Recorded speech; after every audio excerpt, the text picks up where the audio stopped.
حوالے سے ہم نے کچھ چیزیں سنی تھی۔ سوال ہے کہ ایک پیر کے مرید ہوتے ہوئے کسی دوسرے پیر سے مرید ہو سکتے ہیں یا نہیں، نیز کسی دوسرے پیر صاحب سے طالب ہونا کیسا ہے؟ ایک پیر کے مرید ہوتے ہوئے کسی دوسرے پیر کے مرید نہیں ہو سکتے۔ چنانچہ حضرت سیدنا علی بن وفا رحمۃ اللہ علیہ فرماتے ہیں، جس طرح جہان کے دو معبود نہیں، ایک شخص کے دو دل نہیں، عورت کے بیک وقت دو شوہر نہیں، اسی طرح مرید کے دو شیخ نہیں۔ البتہ دوسرے جامع شرائط پیر سے بیعت برکت کرتے ہیں، بیعت برکت کرتے ہوئے طالب ہونے میں حرج نہیں۔ اسی طرح کا ایک سوال اعلیٰ حضرت سے کیا گیا تو آپ فرماتے ہیں کہ جو شخص کسی شیخ جامع شرائط کے ہاتھ پر بیعت ہو چکا ہو تو دوسرے کے ہاتھ پر بیعت نہ چاہیے۔ اکابر طریقت فرماتے ہیں، لا یفلح مرید بین شیخین، جو مرید دو پیروں کے درمیان مشترک ہو وہ کامیاب نہیں ہوتا، خصوصاً جب کہ اس سے مطلب کا حصول بھی ہو چکا ہو۔ حدیث میں ارشاد فرمایا کہ جسے اللہ پاک کسی شے میں رزق دے وہ اس کو لازم پکڑے۔ دوسرے جامع شرائط سے طلب فیض میں حرج نہیں ہے، اگرچہ وہ کسی سلسلہ سریہ کا ہو، مگر اپنی ارادت پہلے شیخ سے ہی رکھے، شیخ اول سے ہی رکھے، اور اس سے جو فیض حاصل ہوا دوسرے کسی اور اللہ کے ولی سے اگر کوئی فیض حاصل ہو تو اسے بھی اپنے شیخ ہی کا فیض سمجھے۔ ہاں، اگر کوئی سلسلہ عالیہ قادریہ میں بیعت ہو تو اسے کسی اور سے طالب ہونا ضروری نہیں ہے، کیونکہ سلسلہ عالیہ قادریہ یہ تمام سلاسل سے افضل سلسلہ ہے، بلکہ جب افضل السلاسل عالیہ، صحیحہ، متصلہ، قادریہ، طیبہ میں شیخ جامع شرائط کے ہاتھ پر فخر بیعت نصیب ہو چکا ہے تو اسے دوسری طرف اصلاً توجہ اور پریشان نظر ہی نہیں ہونا چاہیے۔ اللہ پاک ہمیں اپنے پیر و مرشد کا ہمیشہ وفادار بنائے۔ فیض کیا ہوتا ہے؟ فیض کسے کہتے ہیں؟ پلیز پیر و مرشد سے فیض حاصل کرنے کا طریقہ کیا ہے؟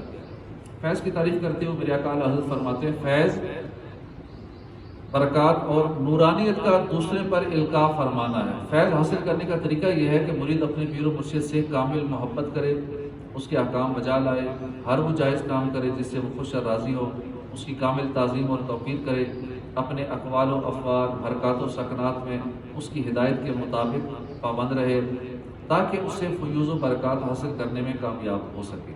پیر و مرشد سے فیض حاصل کرنے کے لیے ضروری ہے کہ مرید ہمیشہ اپنے آپ کو کمالات سے خالی سمجھے، اگرچہ کتنا ہی علم و فضل والا کیوں نہ ہو، کہ کچھ ہونے کی سمجھ انسان کو کہیں کا نہیں رہنے دیتی۔ چنانچہ شیخ سعدی کے فرمان کا خلاصہ ہے، بھر لینے والے کو چاہیے کہ جب کسی چیز کے حاصل کرنے کا ارادہ کرے تو اگرچہ کمالات سے بھرا ہوا ہو مگر کمالات کو دروازے پر ہی چھوڑ دے، یعنی عاجزی اختیار کرے اور یہ خیال کرے کہ میں کچھ بھی نہیں جانتا۔ خالی ہو کر آئے گا تو کچھ پائے گا۔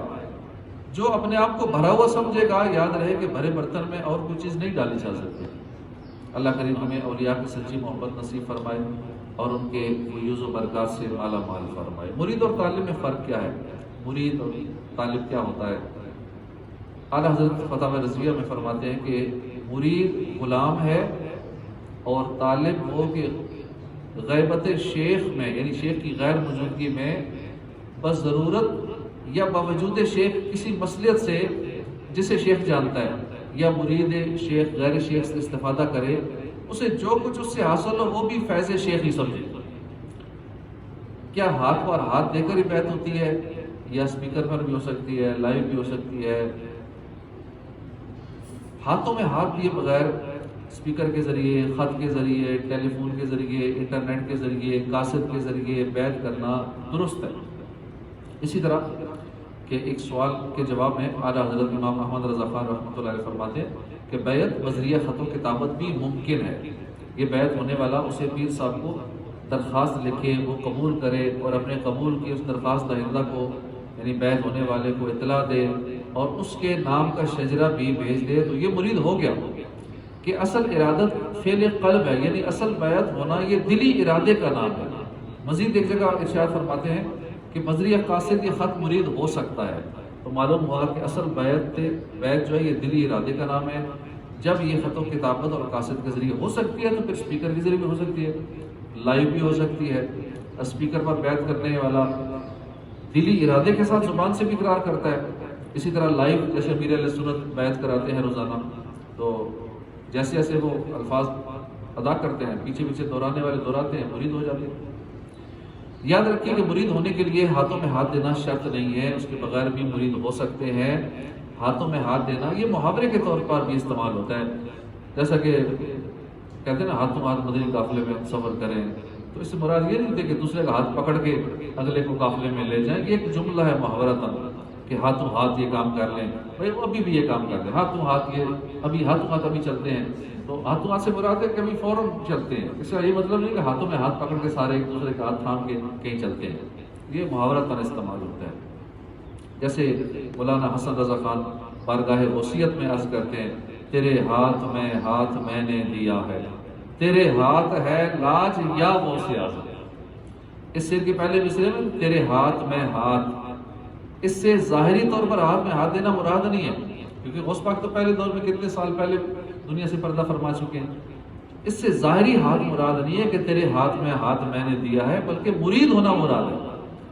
ایسے دوسرے مصرے میں تیرے ہاتھ ہے لاج یا غوث اعظم، تو اس سے مراد بھرم رکھنا ہے، کیونکہ لاج یہ کوئی مادی چیز نہیں ہے جس کو ہاتھ میں پکڑا جا سکے، یعنی ہمارا بھرم رکھیے گا، تیرے ہاتھ ہے لاج یا غوث، ہمارا بھرم تیرے ہاتھ میں ہے۔ وکیل کے ذریعے بیعت ہو سکتی ہے یا نہیں ہو سکتی؟ تو بذریعہ وکالت بھی بیعت ہو سکتی ہے۔ وکالت کا مطلب ہے جو تصرف بندہ خود کرتا ہو اس میں کسی دوسرے کو اپنا نائب بنا لے، اپنا وکیل بنا لے، اور یہ کتاب و سنت اور اجماع امت سے ثابت ہے۔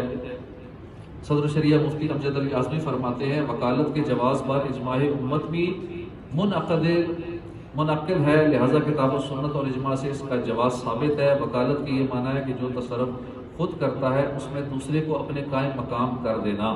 اگر پیر صاحب نے کسی کو اپنا وکیل بنایا ہو کہ تم جس کو چاہو میرا مرید بنا سکتے ہو، تو وہ وکیل بھی لوگوں کو پیر صاحب کے سلسلے میں داخل کر سکتا ہے، اور یہ شرط بھی جائز ہے۔